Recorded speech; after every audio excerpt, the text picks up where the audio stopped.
Basically হচ্ছে বাংলাদেশের arm ফোর্সেসের অফিসিয়াল কমান্ডার ইন চিফ প্রধান হচ্ছে বাংলাদেশের রাষ্ট্রপতি।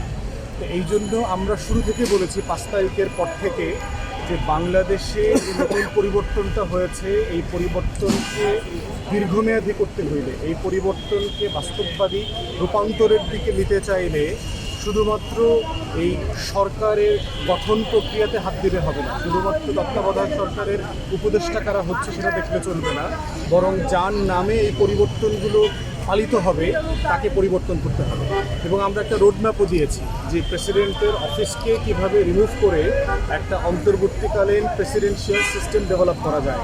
সেখানে শুরুতে আমরা বলেছিলাম 5 তারিখের পর থেকে যে বাংলাদেশের অ্যাপেলেট ডিভিশনের জাজ এবং সুপ্রিম কোর্টের চিফ জাস্টিসকে ইমিডিয়েটলি রিমুভ করতে হবে। রিমুভ করে তখনকার যিনি সবচেয়ে সিনিয়র হাইকোর্ট জাজ ছিলেন, যাকে পরে প্রধান বিচারপতি করা হয়েছে, তিনি প্রধান বিচারপতি হবেন এবং অ্যাপেলেট ডিভিশনে নতুন পদায়ন করা হবে। এরপরে হচ্ছে প্রেসিডেন্টের অফিস খালি করা হবে, উনি রিজাইন করবেন, সংবিধান সাসপেন্ড করবেন, করে তারপরে চিফ জাস্টিস যিনি হবেন তিনি অস্থায়ী রাষ্ট্রপতি হিসাবে দায়িত্ব পালন করবেন। এই প্রসেসটা কোথায় আছে? এই প্রসেসটা সংবিধানে নাই। তাহলে আমরা কিসের ভিত্তিতে এই প্রসেসের কথা বলেছি? এই প্রসেসের কথা বলেছি হচ্ছে 75-এর পরিবর্তনের পরে শেখ মুজিব সপরিবারে খুন হওয়ার পরেও একই কাজ করা হয়েছে, তখন চিফ জাস্টিস দায়িত্ব নিয়েছেন। 81 সালে শহীদ প্রেসিডেন্ট জিয়াউর রহমানের খুনের পরেও তখনকার প্রধান বিচারপতি দায়িত্ব নিয়েছেন।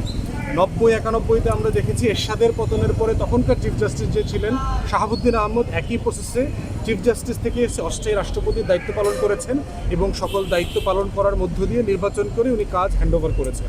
কিন্তু আমরা দেখলাম যে এই কাজটা করা হচ্ছে না।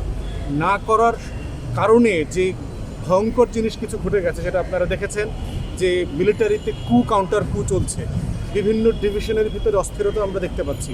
গোপালগঞ্জে দেখেছেন, ঢাকায় দেখেছি, আমরা দেখেছি প্রধান বিচারপতিকে দিয়ে সকল বিচারপতিকে একসাথে করে একটা জুডিশিয়াল কু করবার চেষ্টা করা হয়েছিল। কারণ যেহেতু প্রধান বিচারপতিকেও প্রেসিডেন্ট মনোনয়ন দেন, তার সিগনেচারই তার হচ্ছে মনোনয়ন দেওয়া হয়।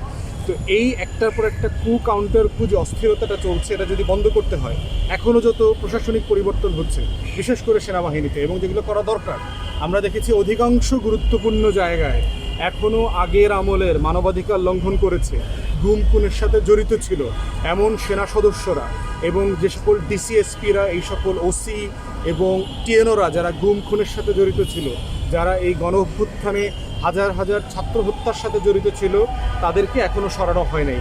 সরানো না হওয়ার কারণে যেটা হচ্ছে, প্রশাসনে কিন্তু একটা অস্থিরতা চলছে। অতএব প্রেসিডেন্টকে সরিয়ে দেওয়াটা খুব জরুরি হয়ে গেছে। এখন তাহলে অপশন কি হইতে পারে? দুইটা অপশন আছে আমাদের সামনে। একটা হচ্ছে আগের যে ফর্মুলার কথা বলেছি তার উপরে ভিত্তি করে এখন চিফ জাস্টিস যিনি আছেন ওনাকে অ্যাক্টিং প্রেসিডেন্ট করে দেওয়া। ইমিডিয়েটলি সেকেন্ড জুনিয়র জাজ যিনি আছেন মিস্টার জাস্টিস জুবায়ের রহমান চৌধুরী, উনি তখন ভারপ্রাপ্ত প্রধান বিচারপতির দায়িত্ব পালন করবেন। দ্বিতীয় অপশন হচ্ছে